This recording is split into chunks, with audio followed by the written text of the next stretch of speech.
We are an existing nonprofit. We've been in Asbury Park since 1942. However, we're looking at developing a for-profit farm on lots that we own. It's a vacant lot, it's a buildable lot, and we're looking for something innovative and exciting. We have a number of ideas, and so we have the collateral side that would possibly help us get funding from Mr. Preston, but then Mr. Madsen, the idea is that it's an old girl with a new hat. In other words, we are really going to be doing something exciting and innovative, and it will draw two sides of one town, because most of our urban communities, or quite frankly, have pockets of poverty and then areas of affluence. I have a private sector background. I also work for Prudential. I actually work for the city government, and now I work for this nonprofit. So I'm excited because we can really bridge the gap for the tales of two cities. So I'm interested in your views on, again, funding an old agency, a nonprofit, that's venturing into the nonprofit arena. For profit. So I'm a nonprofit now, and I'm looking to form a for-profit entity. And we're already doing some things that, you know, I hope nobody's here from the IRS, that are money generating. No, I'm only kidding. No, we're good. We have a wonderful relationship with the auditor. So we're really excited about, I'm really excited about this. And yeah, as long as you don't. We're not. I would say that the thing that the old girl with the new hat should focus on is operational excellence. So does this organization have the ability to operate the enterprise? And is there a way to demonstrate that? Generally, what we would encourage is a joint venture partnership with some entity that has done whatever this enterprise is. You're keeping it top secret even though the IRS is not here. But whatever that is, someone who's done it before in partnership would be helpful. We've actually done some with the local business owner who has this particular business. So. Okay. But he can't do it on the scale that we do because we have a 10,000 square gym, and then a 5,000 square main administrative building, and then a buildable lot that's kind of funny. It's like 150 by 50. So it's weird, but you know, he can't do it to the level that we do. Okay. I mean, if you have all those elements together, then and some capital from Echoing Green, call me. Mr. Preston, what was your service area? Because I know PSC&G has a very specific service area, because I know about the NRTC money, and I know that our partner in Monmouth County and Asbury Park is specifically New Jersey Resources. So I know that there's issues with service area. So in particular, I know yours, Mr. Manson, is global. Got it. But yours, I was just trying to figure out what your specific service area was, because I'm also a fellow Northian. We're looking for good transactions, and we'll go to Asbury Park to find one. So I was advised that for those of you standing up, you don't have to stand up to ask your question. The gentleman and lady over here will bring the mic to you. But you're already standing, so that's fine too. And we'll go to this side over here. Yeah, raising money should be easy. I'm Matt Holsky. I'm with the Institute for Sustainable Enterprise, part of the Fairleigh Dickinson Business School. We work with a lot of great companies. I guess my question is mostly about the nature of social entrepreneurship, which I believe is a pretty new phenomenon. And we're in the early years, I guess, and I guess I have to register a mild complaint about where it is now, and I hope it's something that's thought about and we evolve a lot from where we are from what I'm hearing.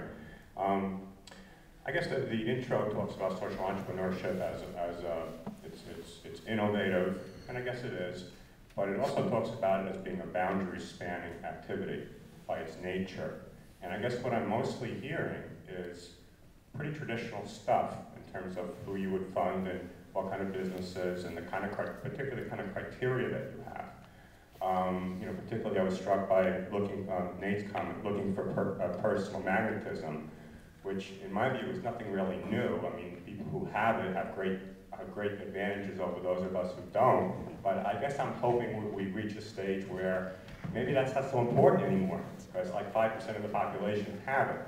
And I guess my experience with some of the organizations, some that are here, some that are not, they have these remnants of traditional criteria that I really hope they, in the privacy of their own offices, they sit back and they think about and say, wait a minute, that's the old way we did things. We're trying to do something different here, and later I can tell you what some of the examples are. Yeah, I would love to hear some of the examples. I think because we have sort of a 25-year history of funding and have tried to grow with the space as it's evolved. You know, we really started out as just giving grants to very traditional nonprofits in a very traditional way. And so as more innovative ideas have bubbled up through our application process, we've tried to tweak things a bit to accommodate that. But at the same time, we are still looking for the things that have worked for us in the past. We've had a relatively good track record, and we feel like we've dialed in on some of the things that we've found to make for a successful organization. But we're constantly reviewing that criteria, you know, and I threw out just sort of a couple of a much longer list, but absolutely agree that, you know, this idea of personal or resource magnetism is a very traditional idea, but it's one that I think we've held on to because we've found that it's something that works. In terms of us developing with the space, we didn't really make a decision to start funding for-profits. We just took the applications as we did every year, and about 5 years ago, you know, we started to see a few for-profits that just had the creative or crazy idea that they would apply to us, and we said, well, you know, we never said we wouldn't fund organizations like this. Let's take a look at this. And so that was how we sort of got into the space, and at this point we're funding, my portfolio this year is about half nonprofit and half for-profit. And so we're definitely moving into that direction. And I think some of the for-profit businesses that we're funding are very much on the cutting edges of their fields, even if the criteria that we use at times looks a little bit traditional. But I'd love to continue the conversation afterwards. Can I add just a little piece to this? I'll be brief. So social enterprise is not really new, right? I mean, all businesses have a social impact. Most don't pay any attention to what it is. Some it's negative, and some it's positive. What's new is basically that we would start out with a declared intention of accomplishing something that is bigger than simply returning capital to shareholders, right? That's what's new in the space. So there have been businesses that have done that in the past.